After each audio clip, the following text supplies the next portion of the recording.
नमस्कार, मी आहे किरण सोनावणे आणि तुम्ही पाहत आहात मॅक्स महाराष्ट्र, आवाज महाराष्ट्राचा. दिवाळी आहे. दिवाळीमध्ये सगळीकडे कोविडच्या 2 वर्षाच्या काळानंतर प्रकाशाचे झोत आता समाजावरती पडू लागलेले. बाजारात रोषणाई आहे. घरात लोकांनी कोविडच्या नंतर दिवाळी सणाचे दिवे लावायला आणि खरेदीला बाजारात गर्दी केलेली आहे. या दिवाळीच्या पर्वावरती आम्ही मॅक्स महाराष्ट्राच्या वतीनं दिवाळीसाठी काही खास कार्यक्रम करण्याचं योजलं होतं. त्यातला हा पहिला कार्यक्रम आहे. यामध्ये आम्ही अशा एका अवलियाची तुमच्याशी ओळख करून देणार आहोत की ज्याचं नुकतंच आत्मकथन आलेलं आहे. ज्या आत्मकथनाचं नाव आहे कुणा एकाची रंगयात्रा. कुणा एकाची रंगयात्रा ही जी रंगयात्रा आहे, खरं म्हणजे या व्यक्तीबद्दल बोलायचं तर ही अत्यंत नाटकासाठी अंतर्बाह्य झपाटलेली व्यक्ती आहे. ज्यांची आतापर्यंत 25 नाटकं, 8 चित्रपट, 14 मालिका, 42 एकांकिका, 25च्या वरती सन्मान आणि पारितोषिक अशा वेगवेगळ्या प्रकारच्या सन्मानानं जी व्यक्ती सन्मानित झालेली आहे. ज्यानं ज्या काळामध्ये सिरियल्स ही सुरुवात होती त्या प्रभात चॅनल वरती पहिल्यांदा सिरियल काही लोकांना दाखवली ती वाडा चिरेबंदी सिरियल. अशा प्रकारच्या अवलियाचं एक आत्मकथन आलेलं आहे की कुणा एकाची रंगयात्रा. आता ही कोणाची रंगयात्रा आहे, कशाची रंगयात्रा आहे आणि या रंगयात्रेत काय आहे. ज्यावेळेस मी ही रंगयात्रा वाचली त्यावेळेस मला हा एक प्रेरणादायी प्रवास वाचला. म्हणून वाचकांनी सुद्धा त्यामध्ये, आमच्या असणाऱ्या प्रेक्षकांनी सुद्धा त्यामध्ये सहभागी व्हावं, त्याचा आनंद घ्यावा. म्हणून ह्या अवलियाशी बात करण्यासाठी आजचा हा खास कार्यक्रम आपण दिवाळीच्या निमित्तानं आयोजित केलेला आहे. त्या अवलियाचं नाव आहे आनंद मसवेकर. आनंद मसवेकर आपल्यासोबत आज डोंबिवलीवरनं जोडले गेलेले आहेत. त्यानंतर या अवलियाच्या संदर्भात बोलण्यासाठी आपल्यासोबत डॉक्टर गिरीश ओक आहेत. गिरीश ओकांचा वेगळा परिचय द्यायचा कारण नाही.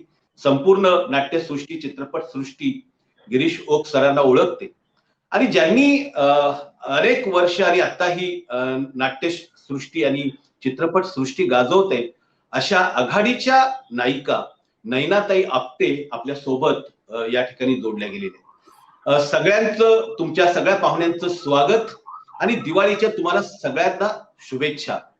सगळ्यात पहिल्यांदा मी आनंद मसवेकर सरांकडे जाणार आहे. सर, ही कुणा एकाची रंगयात्रा तुम्ही ह्या काळामध्ये प्रकाशित झालेली तुम्ही लिहिली आहे.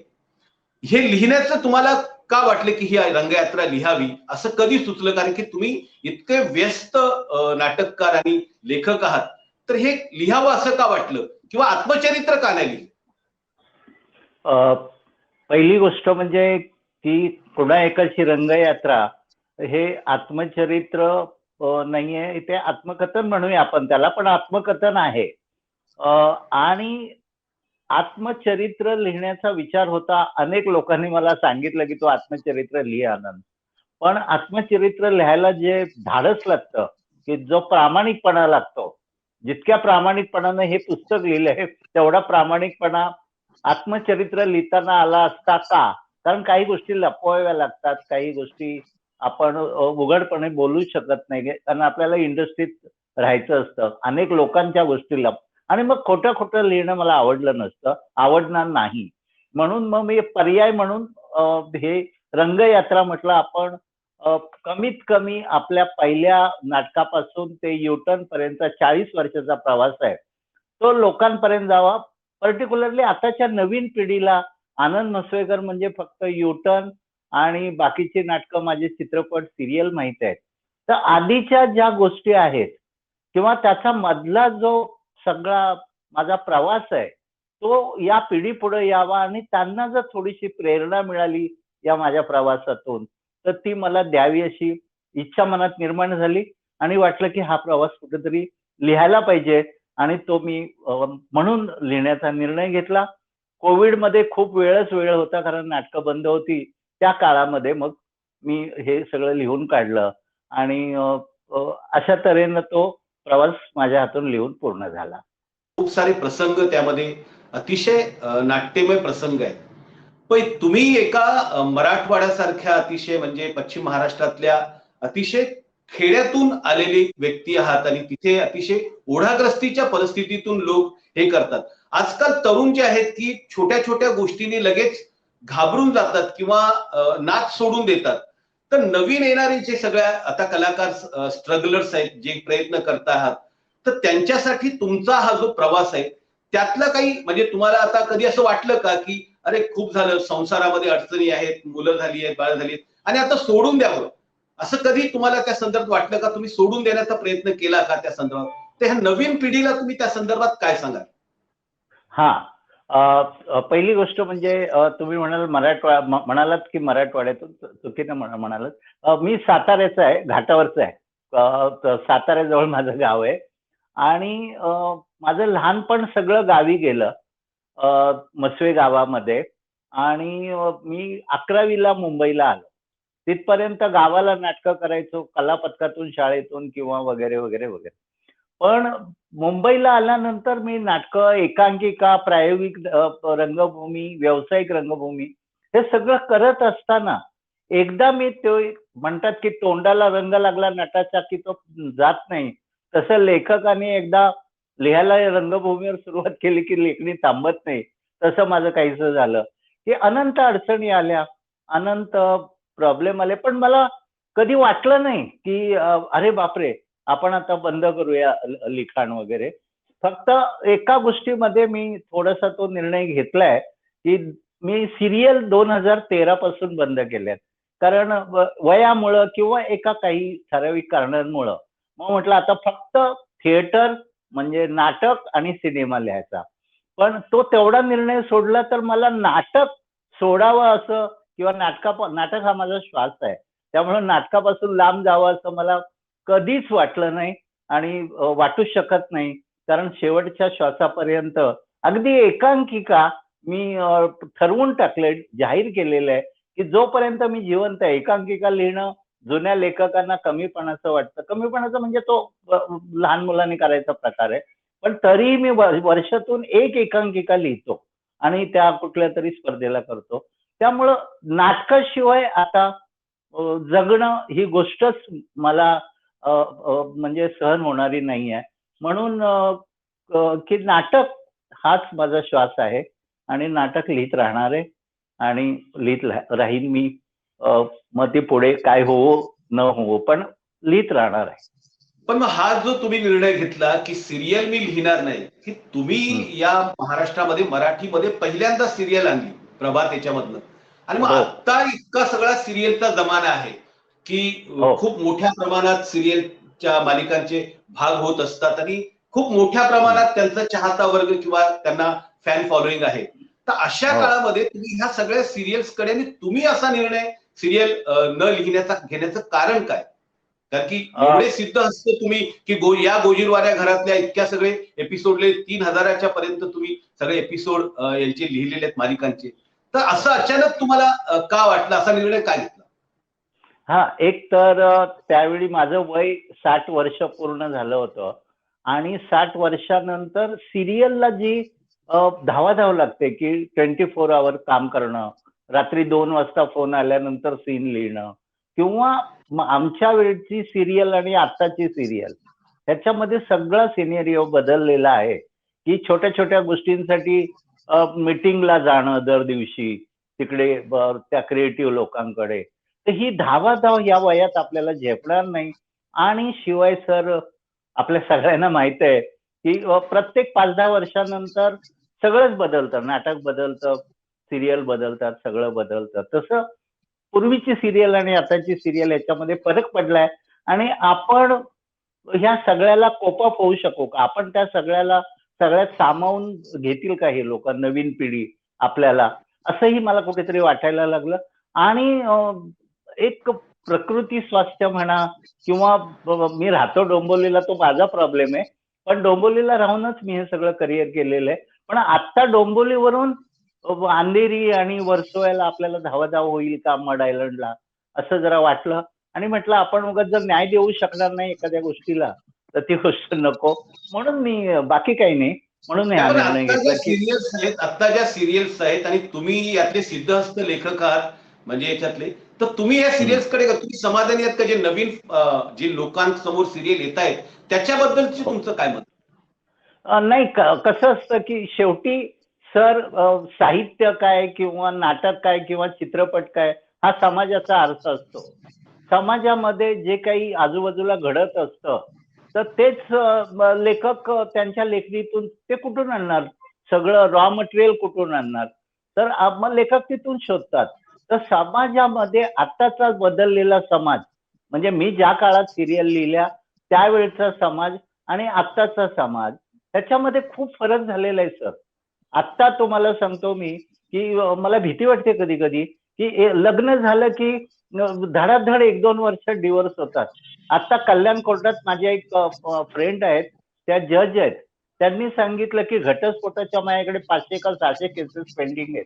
आणि त्या म्हणजे मला भीती वाटते की इतकी फटाफट लोक कशी काय, म्हणजे समाजाचं एकूणच सगळं समाजाचं जे बदललेलं वातावरण आहे त्याचाच आरसा सिरियल, आणि त्या सिरियल मध्ये जास्त पडतो कारण सिरियल या तुमच्या घरातल्या पडद्यावर दिसतात.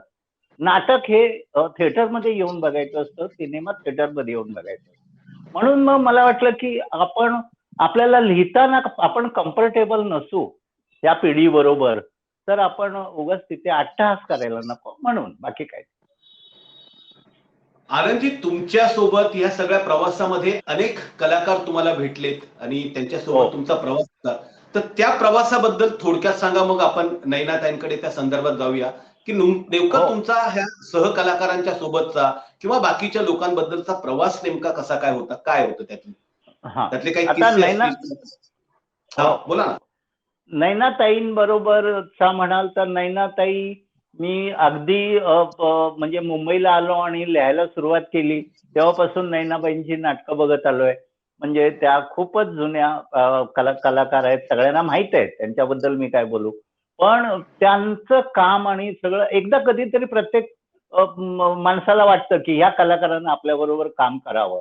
असं माझ्या लिस्टमध्ये काही कलाकार अजूनही आहेत किंवा जे होते, त्याच्यामधलं नैनाताई एक नाव होतं. आणि ज्या वेळेला रंगमंचाची अट नाही हे नाटक मी करायचं ठरवलं, त्यावेळेला मग सासू नंबर 1 नावाचं नाटक होतं. त्या सासू नंबर 1 मध्ये नयनतारा होत्या आणि नयनताराबाई जवळजवळ आम्ही 120 प्रयोग केले, पण दुर्दैवाने त्यांचा त्या गेल्या. आणि त्या गेल्यानंतर मग ते नाटक मी बंदच केलं, कारण मला तेवढी ताकदीची कलाकार दिसेना. मग मी नैना आपटे मला आठवल्या, पण म्हटलं नैना आपटेंना जुनं नाटक घेऊन करायचं परत जमेना, म्हटलं नवीन काहीतरी लिहायला पाहिजे. म्हणून सुनेच्या राशीला सासू हे नाटक मी माझं नैनाताई डोक्यात आधी आल्या आणि मग विषय आणि मग मी त्यांना समोर डोळ्यासमोर ठेवून लिहिलेलं नाटक आहे ते. आणि सुरू झालं आणि ते खरोखर लोकांना खूप आवडायला लागलं. आम्ही अगदी ते नैनाताई सांगतील आम्ही प्रयोग कसे केले ते. पण नैनाताई 3च कॅरेक्टर असूनही नैनाताई अख्खं नाटक, म्हणजे ज्या 2 ज्युनियर म्हणजे थोडेसे त्यांच्यापेक्षा ज्युनियर कलाकार आहेत त्यांना घेऊन जे घेऊन जातात त्याला तोड नाही, असं नैनाबाईंचा तो मग हे झालं. आणि मग नंतर घरचे संबंध झाले या नाटकानंतर, असा तो प्रवास. नयनाताई, तुम्ही आनंद मसलेकरांना गेली अनेक वर्ष ओळखता आहात, हो, तर तुम्ही पुस्तकही वाचलेलं आहे. हो. नेमकं त्यांच्या प्रवासात एक व्यक्ती म्हणून आणि एकंदरीत कलाकार म्हणून काय सांगाल तुम्ही त्यांच्या संदर्भात? आधी मस्वेकर लेखक म्हणून, माणूस म्हणून, कलाकार म्हणून आणि निर्माता म्हणून जे आवश्यक असणारे जेवढे गुण आहेत, मुख्यतः मी त्यांच्या संस्थेमध्ये आज 7-8 वर्ष काम करते. त्यामुळे त्यांच्या या प्रवास वर्णनात, या यात्रेमध्ये सर्वार्थानं मानसिकरित्या मी सुद्धा सहभागी आहे. त्यांचा सुरुवातीचा आयुष्यातला असणारा प्रवास, रंगमंचावरचा प्रवास खूप कष्टप्रद आहे. खूप कष्ट घेतले त्यांनी. माणसाला इथपर्यंत पोचायला खूप दमछाक होते. आता जसं तुम्ही म्हणालात, की नवीन पिढीचं स्ट्रगल, पण मला असं म्हणायचंय, की नवीन पिढीचं सुद्धा स्ट्रगल आहे. पण त्यांना एक इकॉनॉमिकली बॅकग्राऊंड आहे. एक छत त्यांना उपलब्ध आहे. आणि मग उरलेल्या गोष्टी त्यांना करण्याची मुभा आहे. पण मस्वेकरांना मात्र काहीच नव्हतं.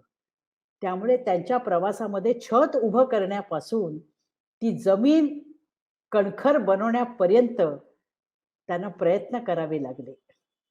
या त्यांच्या प्रवासामध्ये मानहानी झाली, डावलण्यात आलं, खूप गोष्टी झाल्या. पण माणसाने खंबीरपणानं, मस्वेकरांनी खंबीरपणानं या सगळ्या गोष्टीला तोंड दिलं.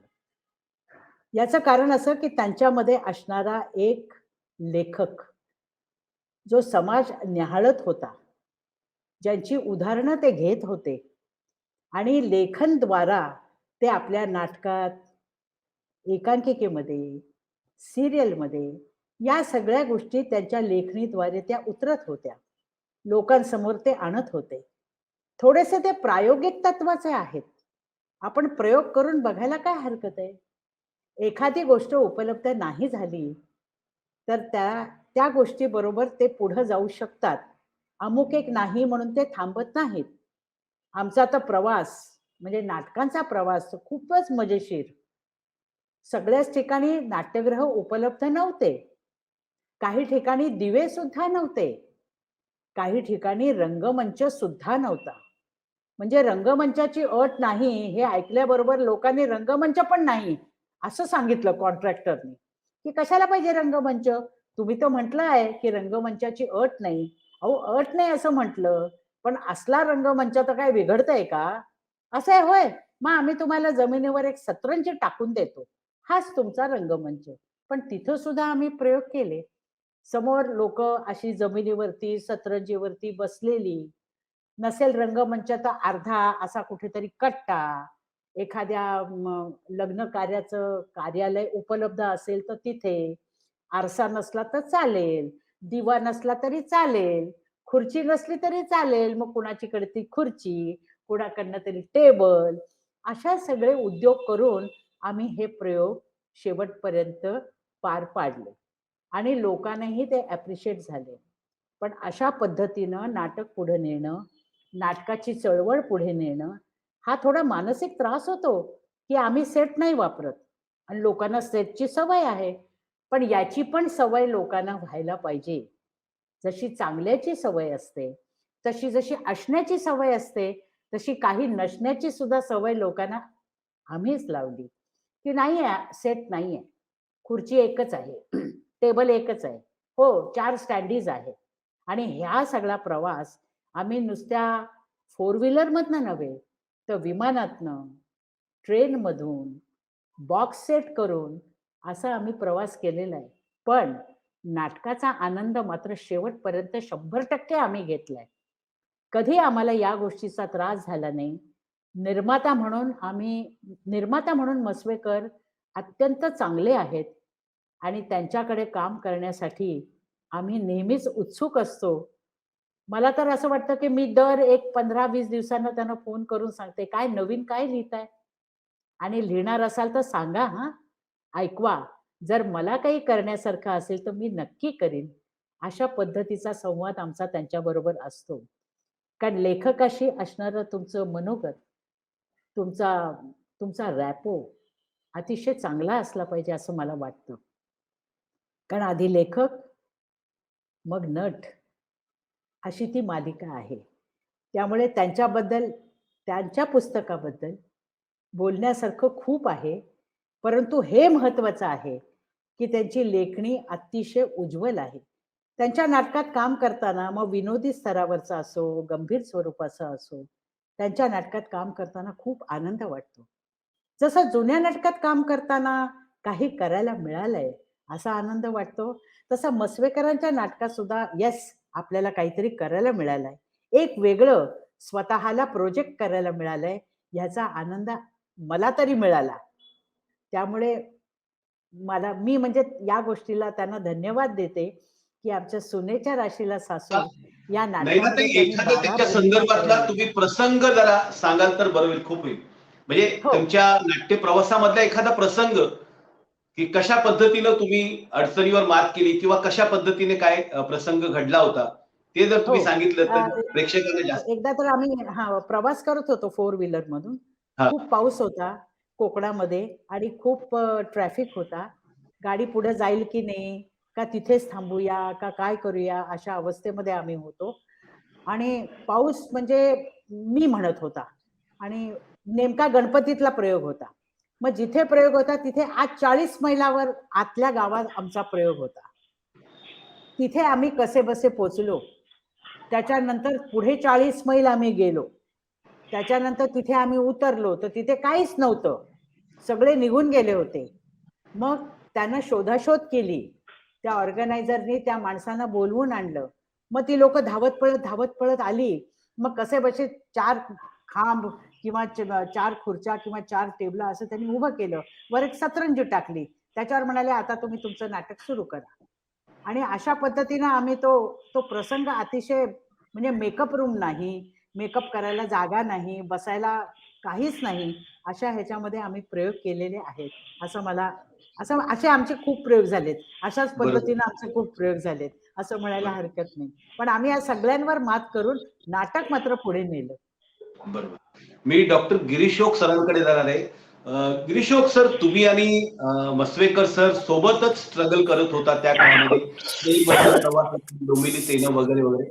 तुम्ही काय सांगाल मस्वेकर सरांबरोबर तुमचा तो प्रवास काय होता आणि नंतर तुम्ही त्यांच्या नाटकांमध्ये काम वगैरे केलं, काय सांगाल? मी 84 साली मुंबईत आलो. हो. तेव्हा मी आनंदची 2 नाटकं पाहिली होती. जोडी जमली तुझी माझी आणि एक मला नाव आठवत नाही, असा रेकॉर्डचा सेट होता ते नाटक. आणि ही 2 नाटकं पाहून मी त्याचा खरं तर पहिल्यांदा फॅन झालो. तेव्हा माझी त्याच्याशी मैत्री नव्हती, ओळख नव्हती, काही नव्हती. मग आमची ओळख झाली कधीतरी केव्हा तरी कुठल्या तरी सिरियल मध्ये झाली असेल.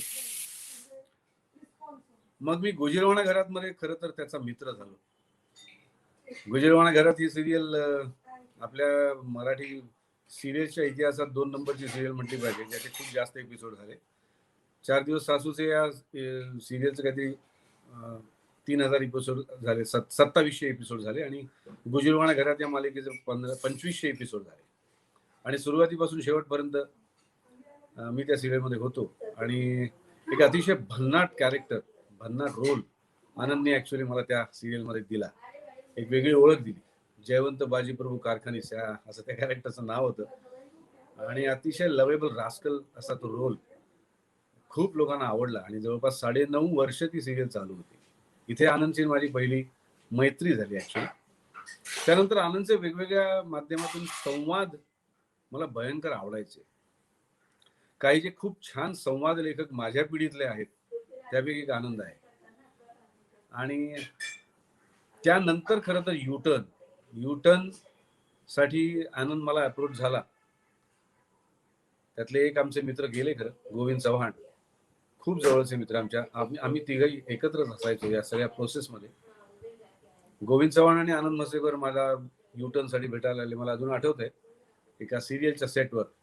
आणि त्यांनी सांगितलं की आपण एक वेगळ्या प्रकारचं नाटक करून बघूया, ज्याला अतिशय छोटा सोपा असा एक सेट आणि 2च पात्र आणि असं अतिशय कमी अपेक्षा ठेवून एक नाटक आपण करूया, जिथे कुठेही जाऊन आपल्याला करता येईल. आणि नेमकं या सगळ्याच्या उलट झालं. या नाटकाचे 3 सेट्स 3 ठिकाणी केलेले होते. एक पुण्यात केलेला होता आणि 2 मुंबईत केलेले होते.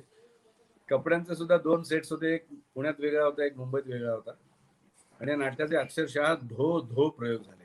आम्ही दिवसाला 2-2, 3-3 प्रयोग करत असू. एका ठिकाणी एक सेट लावलेला असायचा, त्याच्यावर आम्ही प्रयोग करायचो. आम्ही गाडीत बसायचो.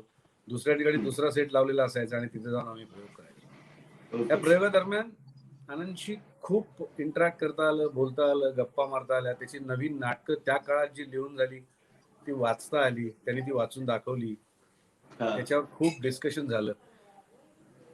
युटर्नच्या एंड बद्दल सुद्धा आमचं अक्षरशः मारामारीपर्यंत भांडण झालेलं आहे. पण ते ऑफकोर्स मित्रांमधलं बेटरमेंटसाठी चांगलं काहीतरी व्हावं म्हणून असणारं भांडण होतं, जे कधीच आम्ही दोघांनी मनावर घेतलं नाही. हिला मात्र घाबरून गेली होती तालमीमध्ये. शेवटचा सीन काय असावा याच्यावर आमचं भांडण चाललं होतं.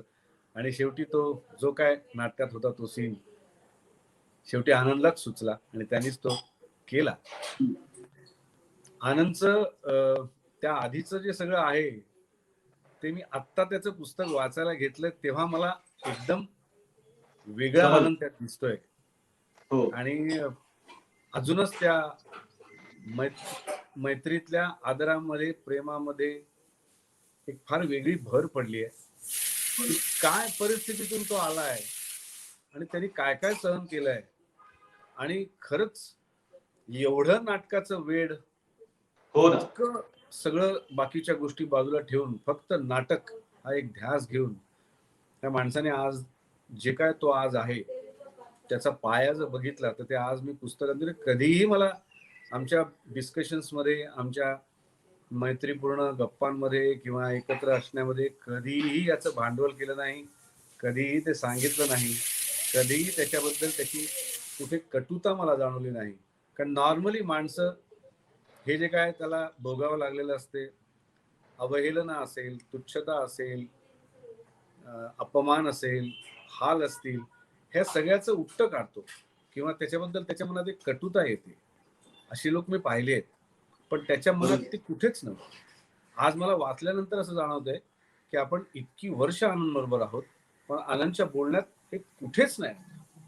हा. कधीच त्या सगळ्या गोष्टीबद्दलचा त्याचा विरोध किंवा निषेध किंवा त्रास किंवा राग कुठेच दिसला नाही, कधीच दिसला नाही. एक चांगला मित्र, एक खूप उत्तम लेखक आणि सगळ्यात छान म्हणजे अतिशय उत्तम असा संवाद लेखक.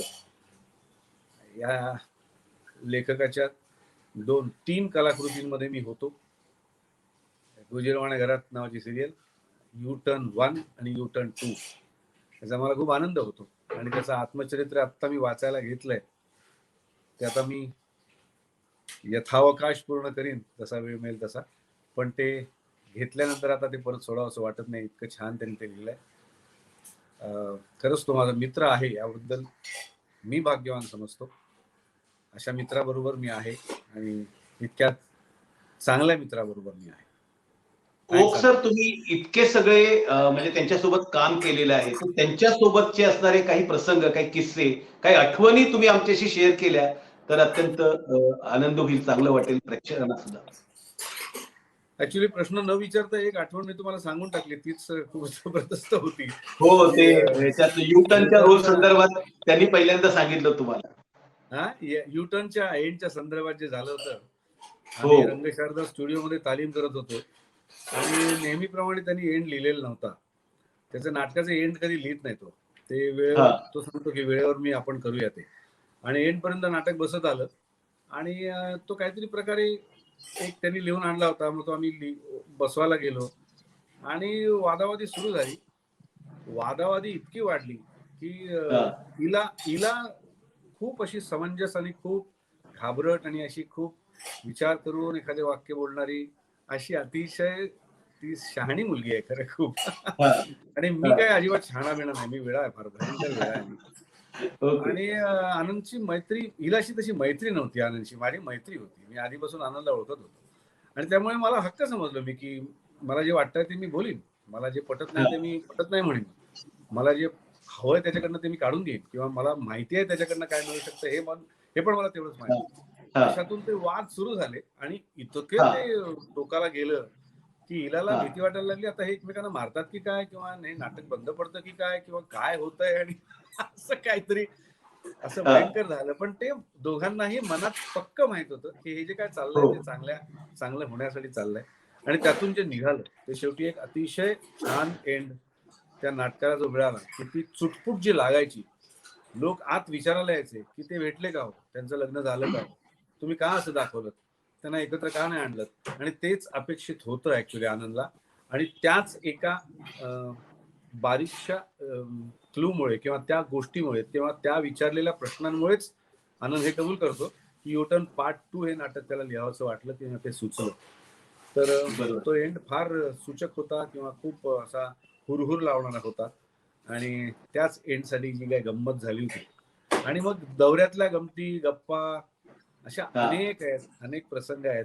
त्यांनी सांगितलेले किस्से, आम्ही एकमेकांना सांगितलेले किस्से, दौऱ्यात घडलेले किस्से, युटर्नला जे प्रेक्षक यायचे ते अक्षरशः ती भूमिका ज्यांना ज्यांना रिलेट व्हायची त्या प्रकारच्या आपल्या इंडस्ट्रीतले काही मोठे मोठे कलावंत आहेत, ऍक्ट्रेसेस आहेत, ऍक्टर्स आहेत, जे येऊन आम्हाला भेटले आहेत, ढसा ढसा रडले आहेत. काही इलाजवळ रडले आहेत, काही माझ्याजवळ रडले आहेत, ऍक्टर्स म्हणून रडले आहेत आणि तसं काहीतरी झालेलं आहे त्यांच्या आयुष्यात म्हणून पण रडले आहेत. आणि असे खूप 600 प्रयोगांमधले असे अगणित किस्से आहेत. पण आम्हाला सहवास एकमेकांचा मिळाला. आम्ही खूप एकमेकांशी गप्पा मारू शकलो, बोलू शकलो, एकमेकांना गोष्टी देऊ शकलो, एकमेकांबरोबर वेळ काढू शकलो. खूप प्रवासातले वेगवेगळ्या गमती जमती त्रास अनुभवू शकलो. आमच्यातला एक मित्र आमच्यात नाही, याचा मात्र आम्हाला दोघांना खूप कमतरता वाटते. गिरीजी, तुम्ही एका नाजूक विषयाला मध्यंतरी स्पर्श केला की आनंदजींनी आपले जे हाल अपेक्षा किंवा ज्या वर्गातून ते आले त्या वर्गाचं भांडवल कधी केलं नाही. मध्यंतरी नाट्यसृष्टीमध्ये याच्या संदर्भातला आणि चित्रपट सृष्टीमध्ये सुद्धा वाद झाला होता. असं खरोखरच नाट्य आणि चित्रपट सृष्टीमध्ये चातुर्वर्ण्य आहे का हो? मला तरी जाणवलं नाही कुठे. हा, मी आल्यापासून मला कधीच जाणवलं नाही. पण आनंदनी जे कारण लिहिलंय त्याच्या पुस्तकात आणि त्याला जे त्याच्या काकांनी सांगितलं ते योग्य आहे, म्हणजे पटण्याजोगं आहे.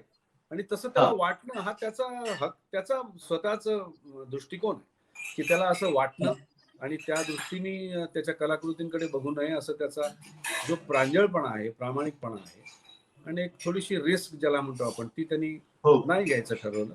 हा त्याचा अतिशय प्रांजळपणा आहे. त्याच्यात त्यांनी कुठेही काही लपवलेलं नाही की मी हे काहीतरी वेगळ्या कारणाने केलं आणि मी सांगतोय वेगळं, असं काहीच नाही. त्यामुळे मला तरी काहीच फरक पडला नाही. मला किती लेट, मला वाटतं आम्ही विमान प्रवास जेव्हा एकत्र करणार होतो तेव्हा मला कळलं की आनंदचं आडनाव कांबळे आहे. मला माहितीच नव्हतं. मी आनंद मस्वेकर समजायचं, खरंच नव्हतं मला. आणि आता पुस्तकामुळे मला तसं सगळं हे बॅकग्राऊंड कळतंय की हा असं आहे. कारण मला तशी शिकवण घरात कधीच नाहीये की जात, आडनाव आणि त्यानुसार वागायचं असतं, बोलायचं असतं. आनंदलाही कधी माझ्या वागण्यात तसं जाणवलं नसेल किंवा माझ्या कोणाच्याही संपर्कात मी ज्या आजपर्यंत आलो त्यांना कोणालाही तसं जाणवलं नसेल की मी तसं काहीतरी वागतो किंवा हे. तर हा मुद्दाच माझ्या डोक्यात कधी नसतो. पण तो वाटणं आपल्या देशात, आपल्या समाजात, महाराष्ट्रात तसं वाटणं हे अगदी साहजिक आहे. त्यातून तो गेला असल्यामुळे त्याला छान माहिती आहे की याचे चटके काय असतात, याचे गैरफायदे काय असतात, याचे तोटे काय असतात. आणि त्यानुसार त्यांनी त्या एक भूमिका घेतली आणि त्याच्या भूमिकेचं एक समर्थन त्यांनी खूप छान दिलेलं आहे की गावाचं नाव त्याने आडनावात लावलं आणि ती गाव या गावानेच त्याला ते वेळ दिलं किंवा ते आवड निर्माण केली आणि त्याचं तो ऋण फेडण्यासाठी त्यांनी ते नाव घेतलंय. असं तर त्याची भूमिका अतिशय प्रांजळ आहे, स्पष्ट आहे, असं मला वाटतं.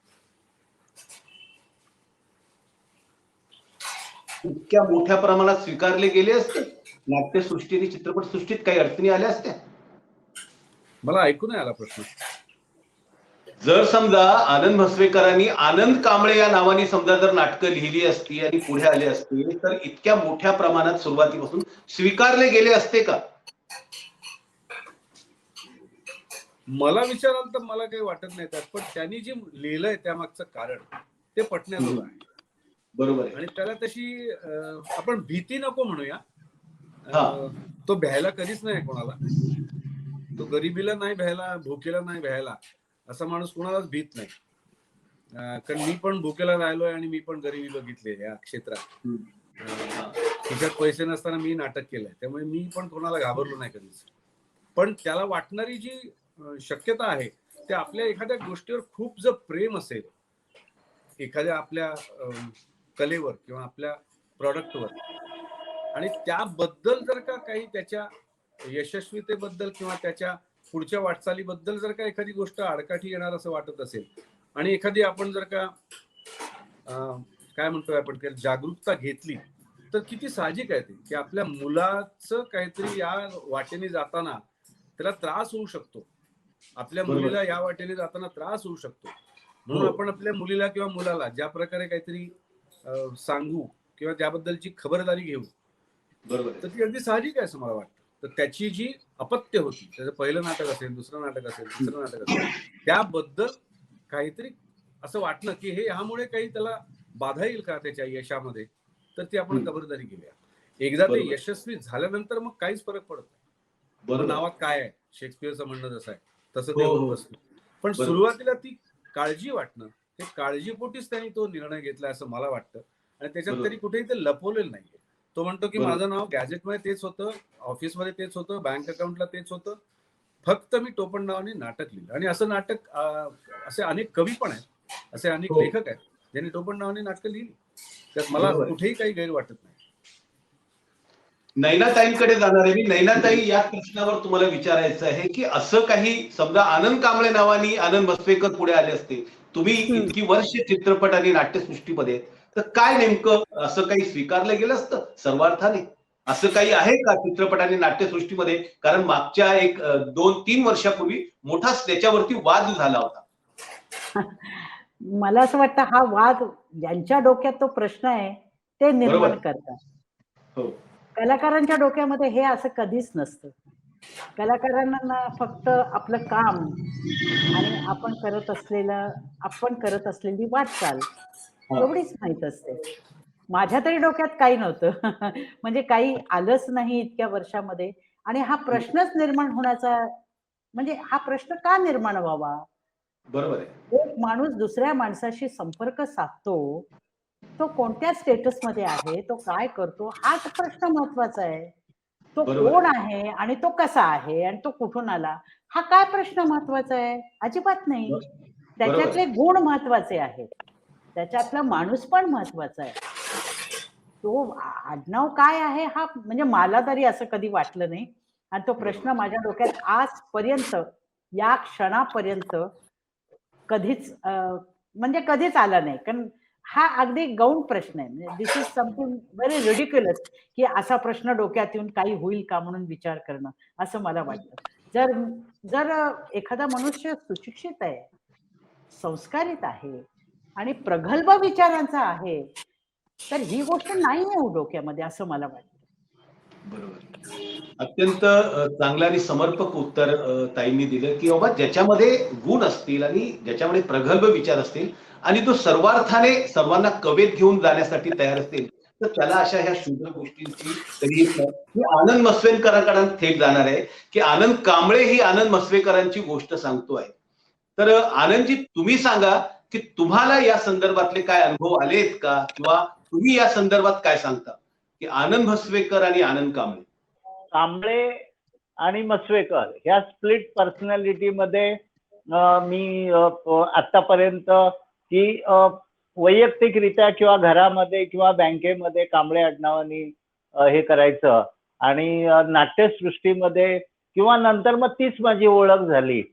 तर त्याचा एक गमतीशीर किस्सा आधी सांगतो, की एक कुरिअरवाला आला माझ्याकडे, बेल मारली, मी गेलो, तर म्हणाला आनंद मस्वेकरांचं कुरिअर आहे. म्हटलं द्या. म्हणाले दारावर नाव आनंद कांबळे येते. तर कांबळे कुठे आहेत? कोण? तर म्हटलं मीच. मग कांबळे, अच्छा अच्छा अच्छा, म्हणजे तुम्ही कांबळेंच्या घरात भाड्यानं राहता का? तर मी म्हटलं हो. आणि घेतलं. आता त्याला काय सांगू सगळी स्टोरी. मग ते घेतलं मी. नंतर मी विचार केला की कांबळेच्या घरात मी भाड्यानं नाही राहत, तर त्याच्या अस्तित्वावरच मी हे केलंय. कारण आता बहुतेक 80% समाजातले लोक मला मस्वेकर म्हणून या सोसायटीतली पण ओळखतात आणि बाहेरचे पण. म्हणजे त्याचं अस्तित्वच मी हे केलंय का, असं एक कुठेतरी मला जाणवलं. आणि आता जो प्रश्न सरांनी मगाशी जो विचारला तुमच्या दोघांनाही, की आडनाव आणि जातीचा जो वाद मध्ये झाला होता, तर मला सांगायला खूप आवडेल. कारण माझे जे आपल्या क्षेत्रातले किंवा एकूण मित्र आहेत बाहेरचे सुद्धा, त्याच्यातले खूप मित्र हे ब्राह्मण आहेत. आणि त्याच्यामध्ये गैर काही नाहीये मला वाटत. कारण बाबासाहेब आंबेडकरांचे सुद्धा खूप मित्र ब्राह्मण होते, आणि म्हणूनच ते एवढी मोठी क्रांती करू शकले, असं त्यांची पुस्तकं वाचल्यानंतर आपल्याला कळतं. मी पुस्तकं वाचून सांगतोय की बाबा ज्या मी हॉस्टेलला होतो तिथे घनश्याम तळवटकर आमचे रेक्टर होते, ते ब्राह्मण होते, मी ज्या कॉलेजच्या हॉस्टेलला. त्यामुळे त्यांचेही होते. आणि दुसरी गोष्ट एक, की मला असं काही जाणवलं नाही मित्रांमध्ये किंवा कुणामध्ये इंडस्ट्रीमध्ये पण नंतर लोकांना कळलं, मी आडनाव लपवलं नव्हतं की माझं आडनाव कांबळे आहे, पण हा कांबळे आहे म्हणून माझं नाटक घेतलं नाही वगैरे असं काही झालं नाही. एक किस्सा मी पुस्तकात लिहिलेला आहे, तो फक्त परत रिपीट करतो की विद्या निमकर नावाचा माझा मित्र, विद्या निमकर स्टेट बँकेमधला आणि जोडी आपल्या दुर्वाची जोडीमध्ये काम करायचा, निमकरांचा पुतण्या. तर तो आता चतुरंग नावाची संस्था चालवतो, त्याचा तो चालक आहे, सगळं सर्वे सर्व आहे. तर त्याने एकदा मला घरी जेवायला बोलवलं, म्हणाला घरी तुझ्या वहिनीने पुरणपोळ्या बनवल्या, तुला जेवायला बोलवलंय. मी आपला गेलो, कारण बहिणींचा माझ्या घरचे रिलेशन होते, माहीमला राहायचा, मी त्यावेळेला सांताक्रुजला वगैरे राहायचो. आणि गेलो जेवायला गेलो, बसलो तर रांगोळी अशी काढलेली, त्याच्यावर पाट ठेवलेला, मला बसवलं पाटावर रांगोळी, बहिणींनी ताट वाढलं जेवणाचं. मला काय चाललंय काय कळेनच, रांगोळी काय, उदबत्त्या काय वगैरे. आणि त्याच्यानंतर दोघांनी नमस्कार केला. विद्याने 11 रुपये मला दक्षिणा दिली आणि म्हणाला जेव आता. मला मी म्हटलं काय आहे, तर तो म्हणाला सांगतो, तू गडबडलायस, आज श्रावण सुरू झालेला आहे काल परवा, तर श्रावणात आम्ही एका ब्राह्मणाला जेवायला बोलवतो, तर तुला ब्राह्मण म्हणून जेवायला बोलवलंय.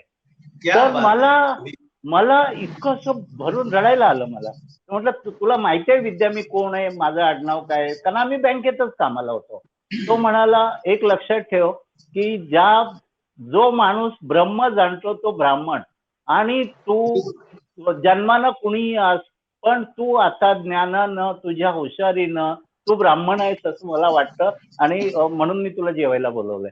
म्हणजे हा केवढा मोठेपणा आहे, तो त्या पुस्तकात लिहिलाय मी किस्सा, की असेही मित्र भेटले की ज्यांनी मला खरोखर म्हणजे भावापेक्षा जास्त सांभाळलेलं आहे. आता डॉक्टर काय किंवा नैनाबाई, कधी वाटलं नाही हो ही माणसं दुसऱ्या धर्मात, धर्म जात वगैरे, आमचं एकच धर्म. मी नेहमी सांगतो की कलाकाराला त्याचं नाटक हाच धर्म असतो, तीच जात असते त्याची, त्याला दुसरा जात आणि धर्म नसतो, कारण कलाकार हा कलाकार असतो. जसं म्हणतात की कलेला भाषा नसते, तसं माझं म्हणणं त्याला जात आणि हे नसावी, कारण कलाकार हा कलाकार असतो ना. आपण सगळी माणसं आहोत. हा एक कलेनं दिलेला, आपल्या मराठी रंगभूमीवर तरी कोणी असा काही करतं असं मला वाटत नाही.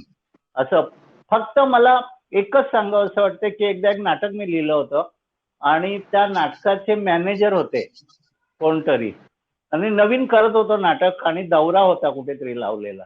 तर त्यांनी मला विचारलं, मसवेकर ह्या नाटकामध्ये कमीत कमी 2 तरी आडनावं अशी देशपांडे, कुलकर्णी वगैरे घ्या, म्हणजे प्रेक्षक येतील, नाही तर बाहेरगावी प्रेक्षक, कारण सगळा प्रेक्षक हा त्या समाजाचा असल्यामुळं जरा थोडंसं, म्हणजे असं ऐकल्यानंतर मी हादरलो होतो. असंही असतं प्रेक्षकांचं की नाटक काय आहे, त्याच्यापेक्षा त्यातले कलाकार कोण आहेत आणि ते लिहिलंय कोणी वगैरे. तर असं एक म्हणजे अशी माणसं भेटतात, पण तशी माणसं कमी भेटली मला फार अनुभव नाही वाईट आले, ऑन द कॉन्ट्ररी चांगले अनुभव आले. आणि आता समाजामध्ये झालेली ही खरं तर खूप सुधारणा किंवा आपण म्हणतो क्रांती आहे. आणि मी जसं माझ्या पुस्तक प्रकाशनाच्या वेळेला म्हणालो की ही रंगयात्रा झाली, त्याचं पहिलं जर कृतज्ञता व्यक्त करायची तर डॉक्टर बाबासाहेब आंबेडकरांची करेन, महात्मा फुलेंची करेन, कारण त्यांच्यामुळं हे होऊ शकलं. आणि हा त्यांचा विजय आहे की एका ब्राह्मणांनी मला एका दलित माणसाला ब्राह्मण म्हणून घरी जेवायला बोलवणं, ही केवढी मोठी क्रांती आहे या आत्ताच्या आपल्या समाजातली. ती मला वाटतंय आज झालेली आहे.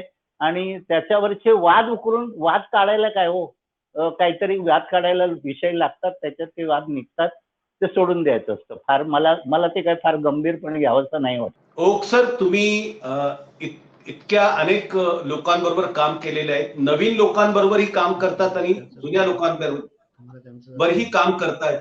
तर ही आनंद मसवेकरांच्या सोबत नवीन लेखकांबरोबर काम करणं आणि आनंद मसवेकरांबरोबर काम करणं, यांच्यात काय तुम्हाला नेमका फरक जाणवलेला? मला फरक नाही जाणवला. काळाप्रमाणे आनंद इतका छान मोल्ड झालाय आणि बदलत गेलाय की आता तसं म्हटलं तर गोजीरवाणा घरात ही खूप आधीची गोष्ट आहे, आणि युटर्न पार्ट 1 सुद्धा तसं आधीची गोष्ट आहे. 2009 साली आम्ही ते केलं आणि आज 2021 आहे. आणि आत्ताचं त्याचं लेटेस्ट नाटक जे आहे, आम्ही जे करणार आहोत आता त्याचंही वाचन आम्ही केलं. तर त्यातले रेफरन्सेस, त्यातले संवाद, त्यातले एकंदर ज्याला आपण म्हणूया की आजूबाजूचं भान किंवा लेखक म्हणून जे काही असतं ते हे खूप आत्ताच आहे. त्याच्यामुळे मला कधीच लेखक म्हणून तो असं कधी जुना, आधीचा आणि आत्ताचा असं वाटलंच नाही. तो त्या काळाबरोबर इतका करेक्ट मॅच होऊन व्यक्त व्हायचा त्याच्या कलाकृतीमध्ये किंवा नाटकामध्ये की काय मला तसं फरक वाटला नाही की ऑलवेज तो तेव्हाचाच होता. तेव्हाचे सगळे रेफरन्सेस, तो चौकस आहे. तो आजूबाजूचं सगळं बघत असतो, काय चाललंय आजूबाजूला, काय प्रगती चालली आहे ती, आणि एकंदर जे काय प्रश्न असतात ते हे सगळंच थोड्या बहुत प्रमाणात वेगवेगळ्या प्रकारे प्रतिबिंबित म्हणतो आपण, रिफ्लेक्ट म्हणतो, तसं होत असतं त्याच्या नाटकांमध्ये, संवादांमध्ये, संबंधांमध्ये. त्यामुळे मला तसं वाटलं नाही कधीच. बरोबर आहे. आनंदजींकडे मी जाणार आहे परत. आनंदजी, तो प्रश्न आपला राहिलेला आहे की नाट्याच्या प्रयोगांमध्ये, नाटकवाल्यांच्या संदर्भामध्ये अनेक प्रकारच्या गोष्टी घडत असतात. तुमच्या ह्या रंगयात्रेमध्ये कांताताईंचा खूप मोठा सहभाग आहे. पण असे नाटकाचे प्रयोग करत असताना असे काही नाजूक क्षण आले आहेत का की ज्याच्यामुळे ते तुम्ही तुमच्या त्या डिस्ट्रॅक्ट झालात, किंवा असं काही प्रकार घडले आहेत का की नाट्य क्षेत्रामध्ये सहज खूप मोठ्या प्रमाणात अशा प्रकारचे किस्से ऐकायला मिळतात? तुमच्या संदर्भातला काय? नाही, माझ्या संदर्भात नाही झालं. याचं कारण असं की कांता त्या दिवशी प्रकाशनाला सगळेच म्हणत होते, नैनाताई होत्या, गिरीश होता, की ते माझं पुस्तक प्रकाशन आहे का कांताचं आहे असं वाटत होतं. सगळे कांताबाई कांताबाई, आणि त्या पुस्तकात प्रकाशकानं सुद्धा 2 सीन लिहून घेतले की कांताबाईंचे काहीतरी सीन लिहा म्हणून. तर तिच्याबद्दल असं काय होण्याची शक्यता नव्हती, कारण एक तर महत्वाचं म्हणजे माझं लव्ह मॅरेज आहे. प्रेमविवाह केल्यामुळं, आणि 11वीला आम्ही एका वर्गात होतो. त्यामुळं एक अंडरस्टँडिंग दोघांमध्ये पहिल्यापासूनच होतं. तिला माहित होतं की मी फटका माणूस आहे, मला सगळं करायचंय, करिअर आणि शून्यातून उभं करायचंय, आणि ती त्याच्यासाठी माझ्या मागे उभी राहिली. दुसरी गोष्ट की जे गैरसमज होतात ते थोडेसे इगो प्रॉब्लेम मधून होतात असं मला वाटतं. तर तसे आमच्यामध्ये नाही झाले. 1-2 प्रसंग आहेत, ते फक्त सांगतो. फार गमतीशीर प्रसंग आहेत की लोक, आपल्या इंडस्ट्रीमधलीच काही लोक कशी असतात याच्याबद्दलचं आहे ते. की एकदा काय झालं की माझं नाटक चालू होतं, म्हणजे 2-3 नाटकं, 4-5 प्रोफेशनल आली होती. यूटर्नच्या आधीची गोष्ट आहे. आणि मला घरी होतोच मी. घरी फोन आला आणि मिसेसने फोन घेतला. ते म्हणाले, "मिसेस म्हस्वेकर बोलतायत का?" तर ती म्हणाली, "हो." "तुम्ही आमच्या नाटकात काम कराल का?" तर ती उडाली. ती म्हणाली, "अहो, तुमचा काहीतरी गैरसमज झालाय. मी ॲक्ट्रेस नाहीये. मी नाटकात काम वगैरे कशी करणार तुमच्या?" तर "नाही, नाही. तुम्ही त्या दिवशी भेटलो ना आपण शिवाजी मंदिरला अमक्या-अमक्या नाटकाला. तुम्ही होतात मस्वेकरांबरोबर. मी नवीन नाटकाचं बोललो. त्यावेळी तुम्ही ऐकत होता. तुम्ही त्या दिवशी बोलला, मला वाटलं की तुम्हाला आवडतंय. तर तुम्ही तर म्हटलं, "कुठल्या नाटकाला भेटलो होतो आपण?" तर सांगितलं नाव. त्यावेळी माझ्या लक्षात आलं की त्यावेळेला मिसेस नव्हती, बरोबर एक नाटकातली माझी कलाकार, सहकलाकार होती आणि मैत्रीण होती. तर त्यांचा म्हणजे मला वाटलं सुरुवातीला की गैरसमज झालाय. पण नंतर माझ्या लक्षात आलं तो गैरसमज नव्हता, हा खोडसाळपणा होता. की एखादी बाई मस्वेकरांबरोबर नाटकात नेहमी असते किंवा हे असते, म्हणून काहीतरी असं पिल्लू सोडून देऊया गंमत म्हणून. आणि मग मिसेसने विचारलं की अशी कोणती बाई आहे की ज्याला लोक तुमची बायको समजतात शिवाजी मंदिरला? असं असं एक, म्हणजे दुसरी कोण बाई असते तर कदाचित प्रॉब्लेम झाले असते दुसऱ्याच्या संसारात, म्हणजे ते खूप वाढतात हे प्रॉब्लेम. पण तसं माझ्या आयुष्यात काही झालं नाही. 2-3 प्रसंग आहेत, पण फार काही सिरियस नाही झालं असं आमच्यात गैरसमज. म्हणजे तिचा, माझं जे काही रंगप्रवास आहे त्याच्यात तिच्याशिवाय तो शक्य नव्हता, आणि ती होती म्हणूनच झाला. हे मी त्यात जाहीरही केलंय पुस्तकामध्ये, आणि ते सत्यही आहे. मी नैनाताईंकडे जाणार आहे. नैनाताई, विशेष म्हणजे आनंद म्हस्वेकरांच्या सोबत काम करत असताना त्यांच्या अनेक वेळा तुम्ही त्यांच्या सोबत होतात. त्यांच्यातली एक चांगली आणि एक वाईट सवय कुठली सांगाल तुम्ही? त्यातल्या चांगली कुठली आणि वाईट कुठली? चांगली म्हणजे खूप इनोसंट आहेत. ही हो. अत्यंत चांगली गोष्ट आहे. खूप इनोसंट आहेत. आणि त्यांचा पटकन विश्वास बसतो कुठल्याही गोष्टीवरती. आणि वाईट असं म्हणाल तर वाईट असं म्हणता येत नाही. जरा हट्टी आहेत. त्यांना कुठली गोष्ट पटकन पटत नाही. ती त्यांना पटवून द्यावी लागते. समजून सांगावं लागतं. तेव्हा कुठेतरी जाऊन त्यांना एक 10% ती गोष्ट पटते. पण संपूर्ण नाही. म्हणजे ती पटणारी गोष्ट ते तेवढं उतरवून घेतीलच असं सांगता येत नाही. पण संवादामध्ये किंवा बोलण्यामध्ये त्यांच्यासमोर एखादी गोष्ट मांडली आणि त्याचे परिणाम, दुष्परिणाम, फायदे आणि तोटे जर सांगितलं, तर ते पटवून घेण्याच्या मनस्थितीत येतात.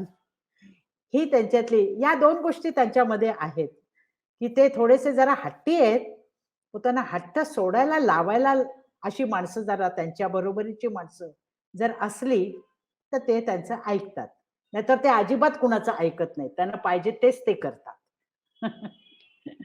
की आनंद मसवेकरांचे मित्र असताना सहप्रवासामध्ये त्यातला चांगला गुण कुठला आणि वाईट गुण कुठला? चांगला गुण तो माझा मित्र आहे, हा चांगला गुण. ओके. त्यांनी माझ्याशी मैत्री केली, हा चांगला गुण. आणि वाईट गुण हा की त्यांनी माझ्याशी मैत्री केली त्यामुळे मला भांडता पण येतं त्याशी.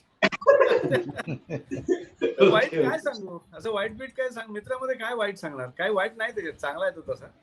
ओके, काय ओके. कसं तिरपागडा आहे तर मी पण तिरपागडा आहे. तो एक असेल तर मी 2 असतो. मी कधी 2 झालो तर तो 3 होतो. असं. पण ते सगळं खूप छान चांगल्यासाठी असतं. त्यामुळे आमची भांडणं पण त्यासाठी झाली आणि मैत्री पण तशीच केली आम्ही. म्हणजे मला आठवतंय की त्याला शेवटी कबूल करायला लावलं होतं मी. तो म्हणाला की अरे मला पटत नाहीये, युटर्नचा जो रोल आहे तो मेजर सुधीर वैद्य आर्मीतला मेजर दाखवलाय मी. तर तो म्हणे की तू कसं काय वाटशील म्हणे आर्मीतला मेजर. हो. मग मी त्याला खूप उदाहरणं दिली. अरुण हा, वैद्य, विद्या, बरेच गोरे आर्मीतले ऑफिसर्स त्याला दाखवले मी. तरी त्याला हा. पटत नव्हतं. मग तो म्हणाला आपण याला एअरफोर्स मधला ऑफिसर करूया म्हणे. आणि मला तो माझा अपमान वाटत होता की का मी का करू शकत नाही आर्मीतला मेजर. आणि हो. मग ते शेवटी त्याला पटायला लावलं मी. म्हणजे त्याला शेवटपर्यंत त्याची तक्रार नव्हती नंतर की हा कुठे आर्मीतला वाटत नाही असं. तर अशा काही गमती जमती आहेत. बरोबर. पण तर आनंदजींकडे जाईल. जेवढ्या आनंदजी चांगल्या गोष्टी आहेत तेवढ्या तुम्ही हा. वाईट गोष्टी म्हणजे मला बोलायचा हा. हक्क नाही. त्याच्यात जेवढ्या वाईट गोष्टी आहेत तेवढ्या माझ्यात पण आहेत. Okay, okay. आनंदजीकडे मी जाईल. आनंदजी, आता तुम्ही एवढी सगळी नाटकं वगैरे लिहिली, चित्रपट दिग्दर्शित केले, वेगवेगळ्या पद्धतीच्या एकांकिका वगैरे लिहिल्या. आता तुम्हाला या नंतरच्या काळामध्ये काय लिहायचंय किंवा काय करायचंय नाट्य क्षेत्रामध्ये किंवा चित्रपट क्षेत्रामध्ये, असं काय स्वप्न आहे तुमचं? सांगतो. सगळ्यात पहिल्यांदा नाटकामध्ये मला नाटकं लिहून झालेत. आताही नवीन एक नाटक वेगळं लिहिलंय मी. म्हणजे वेगळं, प्रत्येक लेखकाला वाटतं आपलं नाटक वेगळं आहे. पण ते आहे वेगळं, ते आल्यानंतर कळेल काय आहे ते. गिरीशला वाचून दाखवलंय. त्याला आवडलंही आहे. आम्हाला करायचं आहे ते. पण जर स्वप्न म्हणाल तर मला की एक मोठं स्वप्न असतं की मला हे केलं तर आवडेल बाबा, किंवा असं मला करावंसं वाटतं. तसं माझं एक स्वप्न आहे की मला एक महानाट्य करायचं आहे. म्हणजे जसं राजा शिवाजी गोनी दंडे ह्यांनी केलं, कोणी पुरंदरेने केलं, बाबासाहेब पुरंदरेने, की शिवाजी महाराजांवरचा 3 माळ्याचा सेट लावून मैदानात करायचं. असं एक नाटक भव्य दिव्य, लाईट सगळं, कलाकार 100, 150, 200 असतील. नाहीतर 3 पात्रांची नाटकं करतोच आहे मी. पण 100-150 कलाकारांना घेऊन म्हणून मला एक अट्रॅक्शन आहे करायचं. आणि ते नाटक आहे, त्या नाटकाचा विषयही माझ्या डोक्यात आहे. तो अर्थातच माझे जे आदर्श आहेत, डॉक्टर बाबासाहेब आंबेडकर, या महामानवावरचं एक महानाट्य करावं असं माझ्या डोक्यात आहे. कसं होईल, कधी होईल मला माहीत नाही आहे. पण एक करण्याची इच्छा आहे. आणि दुसरं चित्रपटाचं म्हणाल तर माझा मोबाईल जर बघितला तर मोबाईल काय किंवा माझा लॅपटॉप काय, ह्याच्यावर जो स्क्रीन सेव्हर असतो त्याच्यावर गेली जवळजवळ 5-6 वर्ष तरी ऑस्करची ट्रॉफी आहे. तर मला एक मराठी चित्रपटाला एक ऑस्कर आणून द्यायचं आहे. हे माझं चित्रपटातलं स्वप्न आहे. बस ही 2 स्वप्न आहेत. त्याच्यासाठी होतील तेव्हा होतील, पण तोपर्यंत आपण आपली नाटकं करत राहायचं. जे होईल त्याच्यासाठी थांबायचं नाही, हे ठरवून टाकलंय. पण अल्टिमेट म्हणाल तर आता नाटक आणि सिनेमा अशी 2 स्वप्न आहेत माझी. इसाप बद्दल तुम्ही काहीतरी सांगत होता, आपल्या बोलताना चर्चेमध्ये आलं होते की तुम्हाला एक बालनाट्याच्या संदर्भातलं तुमचं स्वप्न आहे. हो, बालनाट्याचं सांगतो. बालनाट्य खरं तर माझी करिअरची प्रोफेशनलची सुरुवात बालनाट्य दिग्दर्शनातून झाली. आमच्या बँकेमध्ये नीता पाट्टे माडगुळकर म्हणून होत्या, माडगुळकरांच्या सुनबाई. त्यांनी एक नाटक लिहिलं होतं, म्हणाले मस्वेकर तुम्ही डिरेक्शन कराल का प्रोफेशनलला? बालनाट्य आपण करतो ना मार्च. आणि पहिलं प्रोफेशनलचं मी दिग्दर्शन बालनाट्याचं केलं होतं. तेव्हापासून मला माझ्यात बालनाट्य घुसलं की बालनाट्यामध्ये खूप मजा असते. पहिली बेल वाजवली तरी टाळ्या वाजवतात प्रेक्षक, दुसरी बेल वाजवली तरी तिसऱ्या बेलला, आणि जे एन्जॉय करतो तो. आणि मग मला वाटलं की आपण बालनाट्य लिहिली पाहिजेत, आणि मी बालनाट्य लिहायला लागलो. आता गेल्या वर्षी सुद्धा माझ्या एका बालनाट्याला राष्ट्रीय पारितोषिक आहे. आणि बरीच बालनाट्य लिहिली आणि मी लिहितो. कारण काय आहे, मला हे जाणवलंय की प्रत्येक माणसामध्ये एक लहान मुलं असतं, हे सगळ्यांनाच माहिती आहे. पण मला ते बालनाट्य केल्यानंतर जाणवलं.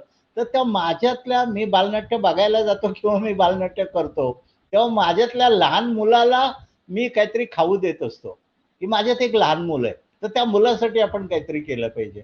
म्हणून एक बालनाट्य मी मध्ये मध्ये बालनाट्य करत असतो, बालनाट्य बसवत असतो वगैरे. तर एक मोठं बालनाट्य करावं असंच माझ्या डोक्यात आहे. आणि त्याचा विषयही मी बोलून दाखवलाय आमच्या डोंबिवलीतल्या एका संस्थेला मोठ्या. आणि मला इसाप माझा आवडता खरं तर खूप मोठा लेखक आहे, फिलॉसॉफर आहे, जगातला सगळ्यात मोठा, की जो सोप्या भाषेमध्ये अवघड तत्वज्ञान सांगतो. तर सोप्या भाषेमध्ये अवघड तत्वज्ञान सांगणारं असं एक बालनाट्य मला करायचं आहे.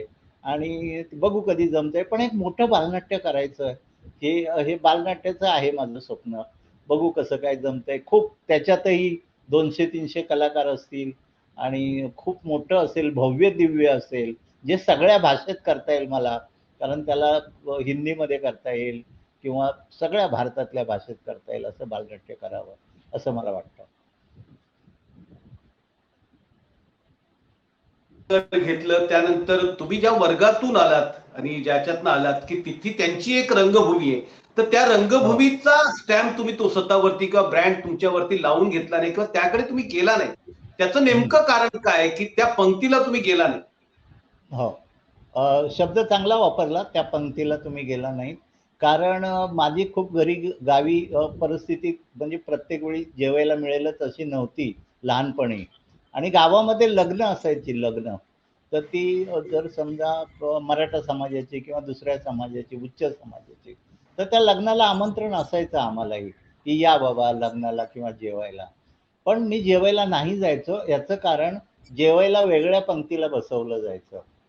हे लहानपणापासून मनात रुजलेलं होतं, की आपण असं नाही, वेगळ्या पंक्तीला आपण का जेवायचं? आपणही त्यांच्यासारखी माणसं आहोत. आणि ते जे पंक्तीचं जे डोक्यात बसलं माझ्या, की मला मी हे बोललोय, मोठ्या-मोठ्या लोकांबरोबर बोललोय, की मला साहित्यातला सुद्धा चातुर्वर्ण नाही आवडत. हे ब्राह्मण साहित्य, हे मराठा साहित्य, हे दलित साहित्य असं काही नसतं. आणि त्याची व्याख्याही यांच्याकडे नाहीये कुणाकडे. जाहीर बोलतोय, की दलितानं लिहिलेलं साहित्य दलित साहित्य, का दलित विषयावरचं साहित्य ते दलित साहित्य, हे कशाला म्हणायचं? तर ह्यांनी व्याख्या ठरवून टाकले की दलितांनी लिहिलेलं साहित्य ते दलित साहित्य. मग म्हटलं नाही, मला दलित साहित्य, मला परत साहित्यामध्ये आणि नाटकामध्ये चातुर्वर्ण आणायचा नाहीये. म्हणून मी कधीही माझ्या नाटकाला दलित किंवा दलित रंगभूमी अशी वेगळी रंगभूमी असावी असं हे मला नाही पटलं. म्हणून मी त्या प्रवाहाकडे नाही गेलो. मी लिहिली विषयावर. मी राज्य नाट्य स्पर्धेला 2 नाटकं दलित विषयावरची लिहिली. पण त्याला दलित नाट्य नाही म्हटलं. ते नाटक होतं, प्रायोगिक नाटक होतं. ते सामाजिक विषयावरचं होतं, किंवा एकांकिका लिहिल्या. पण विषय मांडला मी, नाही असं नाही, मला चटके नाही बसले. मी लिहिलंय पुस्तकामध्ये की सुदैवानं आमच्या गावात एक गाव एक पाणवठा होता लहानपणापासून. माझा गाव अतिशय सुधारलेला, मला नाही चटके बसले. पण तरीही ओव्हरऑल समाजामध्ये जे काही चाललंय मी बघत होतो, वाचत होतो, पण तरीही मला वेगळी रंगभूमी काढून त्या वेगळ्या रंगभूमीवर काय करावं असं नाही वाटलं, प्रामाणिकपणे नाही वाटलं. ह्याच रंगभूमीवर जेवढं करता आलं तेवढं मी प्रामाणिकपणे करण्याचा प्रयत्न केला.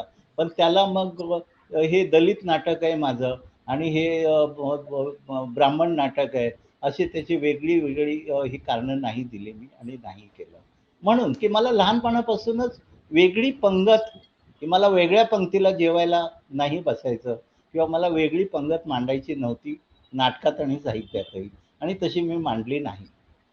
पण त्याच्यावरती तुमच्यावरती टीका पण झाली असेल, त्या संदर्भामध्ये अनेक क्षेत्रातून अनेक लोकांनी केली हो असेल, हो, किंवा हा झाली. मला मध्यमवर्गीय वळणाचा हा हो झाली ना, की म्हणजे तुला काय, म्हणजे तो शब्द वापरला गेला काही लोकांकडून, तुला त्यांच्या पंक्तीला बसायचं. म्हटलं का नाही बसायचं? जर मी डिझर्व असेल तर का नाही बसायचं? किंवा मला कुठल्याही दलित साहित्य संमेलनाला किंवा ह्याला नाही बोलवलं, ओके, नाही बोलवलं, किंवा मला लोकांनी की आडनाव तू दडवलंस, आडनाव दडवण्याचा प्रयत्न केलास, तर मी म्हटलं हो, जे काही माझ्यावर आरोप आहेत ते सगळे मान्य आहे, पण मला प्रामाणिकपणे रंगभूमीवर नाटकं करायची होती. त्याच्यासाठी जे जे काही गोष्टी केल्या त्या तुमच्या दृष्टीने वाईट असतील किंवा तुमच्या दृष्टीने अयोग्य असतील, समाजाच्या दृष्टीने माझ्याही गावातल्या स्वतःच्या लोकांना की मी कांबळे आडनाव बदलून म्हसवेकर लावावं हे आवडलं नाहीये अनेकांना. पण तरीही मी माझ्याशी क्लिअर होतो, मी ते का करतोय त्याच्याशी, कारण मी रंगभूमीशी, मी नाटकाशी प्रामाणिक होतो आणि मला नाटकाशीच प्रामाणिक राहायचंय. नाटक हा माझा श्वास आहे, मी त्याच्यासाठी वाटेल त्या तडजोडी करायला तयार आहे, पण मला नाटक आणि कला ह्याच्याशी प्रामाणिक राहायचं होतं म्हणून. धन्यवाद आनंद म्हस्तेकरजी. तुम्ही अतिशय दिलखुलासपणे आपल्या सगळ्यांशी बातचीत केली आणि तुमच्या मनातल्या सगळ्या गोष्टी तुम्ही इथे बोलून दाखवल्या. त्यानंतर डॉक्टर गिरीश ओक आपल्यासोबत होते, त्यानंतर नैनाताई होत्या. तुमच्या सगळ्या पाहुण्यांचं सुद्धा स्वागत आणि तुम्ही आभार मानतो मी. आणि त्यानिमित्ताने आता ह्या सगळ्या गोष्टींवरती चर्चा करत असताना मित्रांनो, मी पुस्तकाबद्दल खूप कमी बोललो, पण तुम्हाला जर समजा कुठल्याही क्षेत्रात यशस्वी व्हायचं असेल तर माणसाच्या जीवनाचा एक आलेख कसा असला पाहिजे, कुठल्या अडचणी माणसाला आल्या तर त्यावरती कशी मात केली गेली पाहिजे, हे जर त्यातनं प्रेरणास्त्रोत हवे असेल तर मला असं वाटतं तुम्ही आनंद म्हस्वेकरांचं हे पुस्तक नक्की वाचलं पाहिजे, की कुणा एकाची रंगयात्रा म्हणून. हे अतिशय सुंदर पुस्तक आहे. एका माणसानं झपाटलेला, एखाद्या ध्येयानं झपाटलेला माणूस कसा असू शकतो, त्याला येणाऱ्या अडचणीवरती कशा पद्धतीनं मात करतो, त्याच्या संसाराचा गाडा ओढताना, ओढाग्रस्तीचं असताना सुद्धा तो त्यामध्ये कशा पद्धतीनं वर येतो आणि आपलं एक ठसा मुख्य आणि मार्गावरती कसा उमटवतो, स्वतःवरती कुठल्याही पंक्ती प्रपंचाच्या भानगडीत न पडता, मी अमक्या वर्गातून आलोय म्हणून त्याचं भांडवल न करता स्वतंत्रपणे स्वतःच्या ताकदीने उभा राहतो. अशा प्रकारचं आनंद म्हस्वेकरांचं हे एकंदरीत आत्मकथन आहे, रंगयात्रा आहे. तुम्ही ही रंगयात्रा नक्की ऐका. तुमच्या सगळ्यांचे आभार आणि धन्यवाद.